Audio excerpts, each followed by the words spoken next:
Welcome to the Battle Tested podcast, where we talk about all things battle tested in art, imaging, and creativity. That's Cam and I'm Ryan. And before we get into it this week, I do want to plug battle tested stuff. You know, we have super lights, we've got super flags, we've got all of that stuff on our website. Can I show you a new thing? I mean, it's not really new. It just hasn't been listed. I need to list it. Here it is.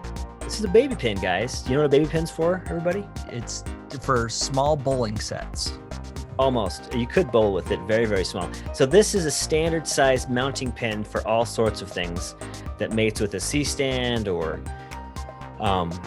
knuckle grip or mini grip head like we have on the site, etc., etc. Anyway, it's connected to a quarter 20, so you can mount all kinds of lights, microphones, and or other objects to stands. That makes it easy to mount things. We got to slow down. People are going to start thinking that we're going to drop like new items every week episode. No, this is I need to list these. Speaking of the topic that we're talking about is momentum and motivation.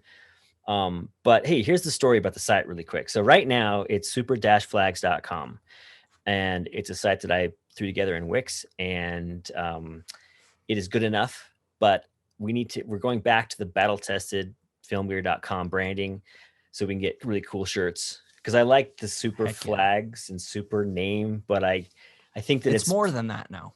Yeah, it's smarter than that to go back to because I used to actually sell a lot of film stuff. Technically I didn't. I just sourced it, and then I had an online partner, and he would sell it. And anyway, it was a great business. So that's what we're trying to do. We're trying to support our families. We're trying to build our business. We're trying to make it possible for us to do more cool stuff with you guys. So thanks for listening. Check out the super-flags.com. It will soon be Battle Tested Film Gear again. If you go to battletestedfilmgear.com, it's going to look like a scam site, like it kind of has for the last like 5 or 6 years. So I apologize for that. But anyway. But yeah, super-flags.com. And eventually it'll just auto forward you to the new site when that gets launched. If you always go to super-flags.com, you'll always find the right place eventually. Because we're rich and we can afford so many domains. Multiple domains. But yeah, that's the plugs out of the way. Today we wanted to talk about momentum and creativity and inspiration. And I'm going to throw it back over to you. Do you have a specific way you wanted to jump into that today? I was trying to figure out a way to talk about this. I mean, besides the quote that somebody said somewhere that momentum creates inspiration versus inspiration creating momentum, because this is the whole rubber meets the road thing. 80% of success is showing up. And I feel like it holds true, especially when it comes to creating something. It's so easy and it's so comforting to sit and watch online tutorials, filmmaking tutorials, lighting tutorials, camera reviews, and feel like I'm educating myself and I'm doing something productive here. Right. But I mean, honestly, Ryan, how many times have we gotten out on a shoot and gone like, whoa, doing this is always so much different than planning to do this. 100% different. 100%. And I will say personally, and I don't want to get on soapbox and be like, film school is worthless, because hey, speaking of soapbox, are you in focus? I should be. It's on autofocus, so it may okay. Oh, there we go. Your eyes are looking a little soft as I look over at my computer monitor. And I'm also moving a lot, but film school. I didn't go to film school, and so I don't know how to focus a camera. Okay, so you were saying film school. No, yeah, film school. I think film school is good for some people. And so I don't want to get up here and be like, don't go to film school. But for me, one major difference in how I learn and how I gain knowledge is by doing. And film school wasn't working for me back when I started, because it was a lot of here's information, here's how you do stuff. And it was less, let's go do stuff. And I learned more working with you in a year, just watching and doing and holding flags, than I did in 2 years at film school, because I was there. And I think people can learn. So I don't want to be like YouTube videos aren't going to help you, because they do help you, but it really is just a whole different game when you get out there and you have to actually do stuff, because all those situations aren't going to be exactly how you were taught. Each situation is a little bit different, and you have to be able to let that influence you and let that inspire you to take these concepts and apply them to each different situation, if that makes sense. So there's three things that kind of stood out to me when you're talking about that. So first off, film school. Um, I was so impatient, and technically, I didn't go to film school, quote unquote. I went to uh, back in the day, it was Utah Valley State College. I did multimedia there, which is very technical, and then I went to BYU and I did communications and advertising. There's a whole long story there, which we'll talk about someday. But I always shot films, so at the same time, I wanted to get out of school so fast. I wanted to get out of school so bad. And so I would just do not the minimum amount possible, but I would do everything I could to kind of progress and move along. And then I would do my own Get the stuff. grade. Yeah. And I can see now, I look back and I see holes where I wish I had taken a little more time when I had time to fill those in. But this doesn't take away from what you're saying. I'm just saying that if you are patient with yourself and not treat it as one thing, doing sitting and watching, learning, whatever, then you can round out your education. So, but moving on to, oh shoot, what was I going to say? This, you were talking about coming on set. Oh, okay. Fast forward 15 years. I'm there. I have clients. We're making films. I'll have students and recently graduated people come to me and say, "Hey, I want you to hire me." And I sit down with them and I say, "Okay, great. Tell me your credentials. Do you have a reel, et cetera, et cetera." And you could always tell the ones who would go to film school and then come out with just, here are the assignments they asked me to do, Right. and the ones who would come with, here's my reel. As much if it was like total crap, then because they had so much content, I just knew that they just needed a little bit of direction versus needed the motivation. So Right. if you have motivation, you can be taught the direction, which is the really cool part about it.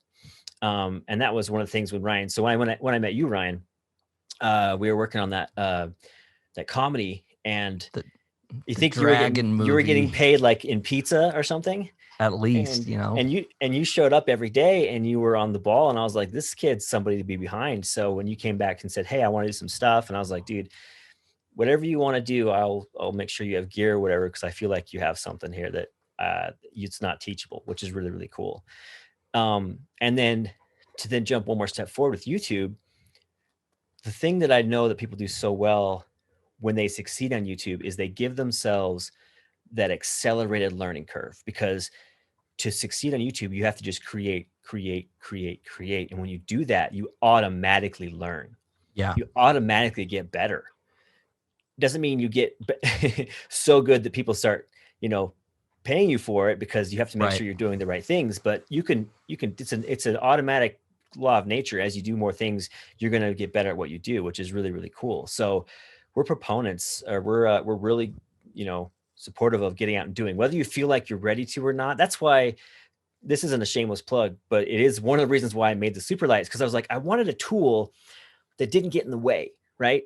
The Superlight is meant to be super simple and very easy, but effective, because as a professional, I can use it, but it's not supposed to be intimidating or complex, and it's rugged, so that it's a tool that gets out of the way. And I love tools that get out of the way. That's why I love the Black Magic cameras and stuff, because they're just there and they do their thing, Right. and then that's all there is. No, that's huge. And I think like everything that we're talking about could so easily be translated to any other topic, like even public speaking.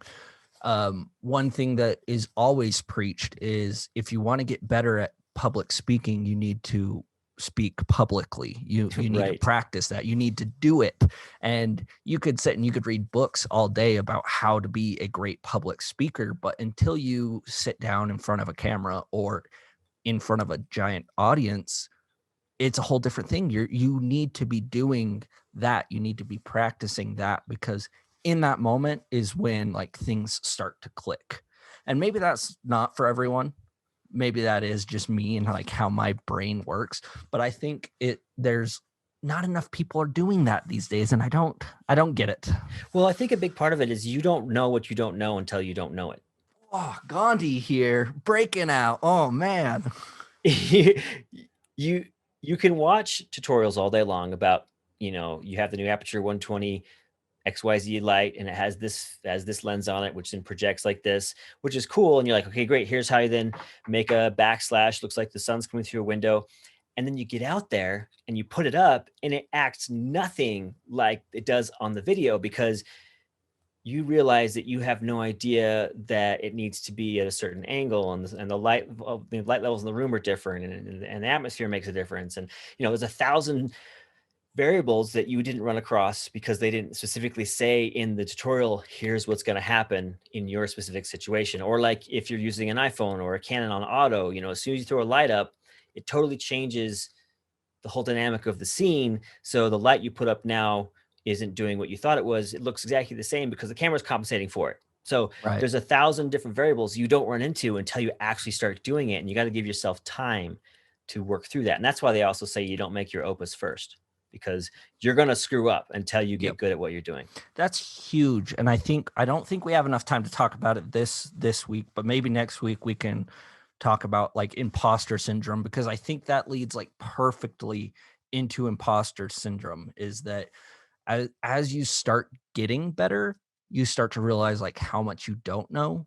Exactly. And that's because you're finally like realizing how much you don't know. And I think that's key to really starting to progress in any type of craft. And I think that's, like you said, a topic for another day too, because then that also leads you into being patient with yourself. Cause I do that. Yep. Like I'll shoot something and I'll come back from a shoot and be like, I thought I knew how to do this. That didn't turn out anything like I wanted it to.